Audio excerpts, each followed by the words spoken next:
Revisada esta información en materia de espectáculos, vamos a iniciar de inmediato conversación cuando son las 7:04 de la mañana con Claudio Fermín, dirigente político, profesor universitario y además precandidato presidencial. Bienvenido. Buenos días. ¿Cómo está? Bueno, muy preocupado, pues, como todo el país. Yo diría que más allá de preocupado, como sensiblemente mortificado por lo que está ocurriendo. Porque la situación de los venezolanos ha sido tantas veces denunciada, lo que padecemos, la situación de desabastecimiento, desnutrición, muerte en las puertas de los hospitales porque no hay medicamentos. Es decir, los venezolanos tenemos ya un memorial de agravios contra este gobierno, quiero decir, contra las pésimas decisiones, contra el desperdicio de tantos recursos, de tantos organismos, de tanta gente talentosa y de tanto tiempo, y el país para atrás y para atrás. Entonces, en estas circunstancias, cuando se convocó a elección el 22 de abril, en lo que creo que está desnudamente claro que fue una convocatoria arbitraria, como son todos los actos o muchos actos de este gobierno, en el campo administrativo, en el campo de las relaciones comerciales, en el campo del control de los medios de comunicación, en el campo de la coerción contra las universidades, no podía escapar el régimen electoral. Estamos sometidos a la arbitrariedad, es decir, las leyes han sido sustituidas por el capricho. Ahora vi al señor Cabello, simplemente porque se le ocurrió anunciar al país que vamos a tener también o podríamos tener elecciones de la Asamblea Nacional. ¿Qué hacer en ese caso, profesor? Porque ya de por sí la propuesta presidencial ha sido muy criticada por parte de los dirigentes de oposición, pero ahora hay este ingrediente, ahora se propone cambiar el Parlamento. Entonces, esto abona a la inseguridad general del país. Es decir, Venezuela se ha convertido en una sociedad en borrador, en boceto permanente. Cada día, cuando amanecemos, tenemos un gobierno que no sabe qué hacer, sino anuncios estrafalarios, y esta medida que sin duda alguna revela la inseguridad electoral, que no hay parámetros legales, aparece como una viveza, como un elemento de coerción, como para reclamarle a organizaciones que han declarado que no van a participar el 22 de abril, como para empujarlas y decirles entonces ustedes se quedarán sin diputados o se quedarán sin participar. Es decir, es todo un juego demasiado bajo y demasiado perverso. Pero dentro de este cuadro tan oscuro, ¿cuál es la verdad que algunos al menos vemos? Que andamos buscando una salida y que hay que aprovechar cualquier rendija que se le ofrezca a Venezuela, y Venezuela somos nosotros, para que cambiemos la situación. Sin importar las condiciones, profesor. A eso voy. Las reglas de juego son todas reglas del ventajismo. Es que hay alguna norma en estos 20 años que haya sido de equidad. ¿Existe alguna norma en el plano comercial, en el plano de las instituciones y su relación con los ciudadanos, en el plano del beneficio que se le busca al rendimiento de las finanzas públicas? ¿Hay alguna norma que haya sido de equidad? Es decir, iba a ser una excepción el mundo electoral. Entonces, no es que me he ido habituando ni acostumbrando a ese mundo extraviado, sino que me sorprende también que pongamos el grito en el cielo como si durante 20 años no conociésemos lo que era el ventajismo y lo que eran las irregularidades y lo que era el secuestro de las instituciones en sustitución del Estado de Derecho. Entonces, el 22 de abril, y esa fue la lectura inicial que le di a este proceso, se le abrió una puerta. ¿Cuánto es la Venezuela descontenta? ¿Somos 70%? ¿Somos 80%? Dentro del 30 o 25% que no revela su descontento, ¿no existirá también presión y temor, pero en el fondo están indignados con lo que está ocurriendo? Entonces yo he venido postulando que el 22 de abril se abre una oportunidad. Ahora, frente a esta actitud y frente a esta convicción que los venezolanos, si vamos todos unidos a manifestar nuestro descontento y si acudimos no solamente unidos con ese afán, sino con una candidatura unitaria, porque dentro de ese marco de buscar una candidatura unitaria fue que puse mi nombre a disposición de la consideración de todos. ¿Y va a seguir hasta el 22 de abril o hasta el 22 de febrero en realidad que hay que inscribirse? Esto es lo que quiero explicar.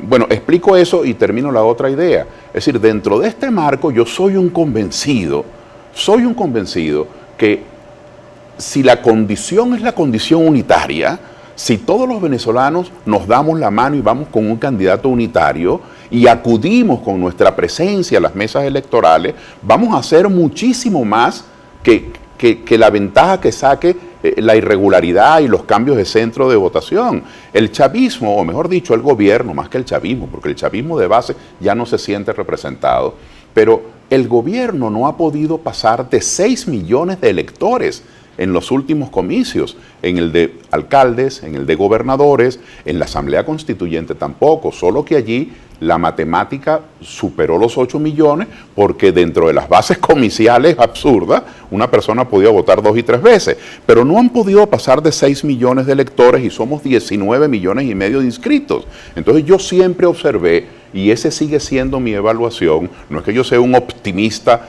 confeso, sino que es un problema, está en el tablero. Tenemos la mayoría, la Venezuela que quiere cambio es la mayoría. Ahora, frente a esto, ¿qué ha ocurrido? Frente a esto ha habido una especie de entendimiento de algunos factores y de algunas individualidades, muchas de ellas con gran coraje, que han luchado muchísimo y que son muy respetadas, pero que no son infalibles, como no somos ninguno de nosotros infalibles.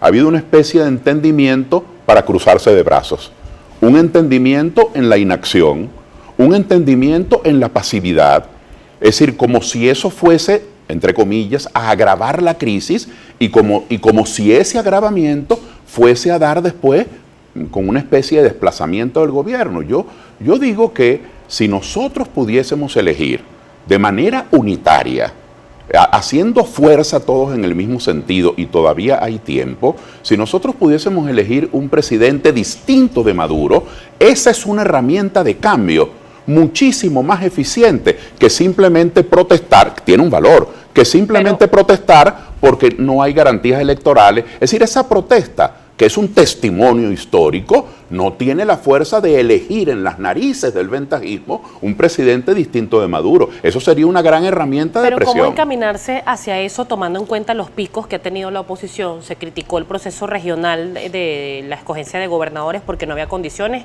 unos partidos decidieron ir. Se hizo lo mismo en las elecciones municipales y ahora pareciera ser el mismo escenario. Eso que ha generado, y lo manifiesta la gente a través de redes sociales, incluso en la calle, en un supermercado, donde sea que uno esté. Dicen no creer en el gobierno o criticar al gobierno por sus políticas, pero dicen también que no creen en la oposición. Sí, liderazgo como Henry Ramos Ayub, como Henry Falcón, incluso usted mismo ha sido criticado por alzar su candidatura. Mire, ¿Cómo levantar ese ánimo de que la gente vaya? Yo percibo ese desconcierto, porque yo estoy en la calle y la unidad como concepto se ha convertido en un calvario.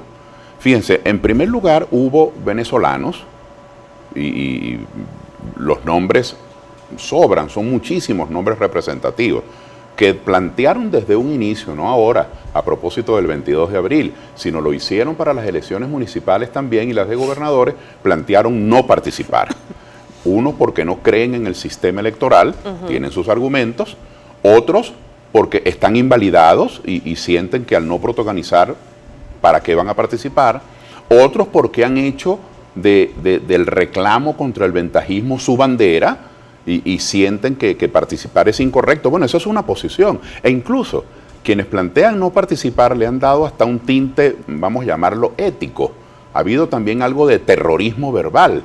Es decir, si aquellos que no estén de acuerdo con su posición de no participar, los consideran herejes, y como herejes, pues son merecedores de la horca, de la guillotina, de ser quemados vivos. Incluso el lenguaje que se utiliza es un lenguaje casi que emparentado con el terrorismo. Es decir, si usted no está de acuerdo conmigo, usted es un traidor. Es decir, ellos son la unidad de medida. Si usted no está de acuerdo conmigo, usted es un inmoral. Es más, si usted no está de acuerdo conmigo, usted está bajo sospecha. De tal manera que la única manera, según esta perspectiva de ser un ciudadano honorable, es que usted convenga con ellos y pensar que muchos de ellos se autodenominan defensores de la libertad, de la democracia, pero tomaron una medida. Después vino dentro de los partidos, ya dentro de los partidos que han participado, Voluntad Popular expresó que no participaría. Después, en otro momento, se fue, según lo que tengo entendido, por lo que uno lee en los medios de comunicación y por las declaraciones de sus líderes más importantes, el Partido Primero Justicia, que es un partido muy importante y de mucha convocatoria, independientemente del abuso del gobierno de invalidarlo por lo que ya sabemos, pero no existe administrativamente para el gobierno, pero existe como cuerpo humano en la sociedad venezolana. Entonces, Primero Justicia decidió también no participar. Fíjate que todo esto es en tiempos distintos, o sea que no ha habido unidad. Y luego gente más prudente, no sé qué van a declarar hoy, se ha anunciado una declaración de ellos para hoy, pero hay gente más prudente o más a la espera, como Acción Democrática y Un Nuevo Tiempo, que parecieran estar evaluando el terreno, y luego ha habido también otras posiciones no partidistas, pero sumamente importantes, los obispos, los rectores, los empresarios. Es decir, se ha ido conformando un cuadro de desgajamiento de la unidad.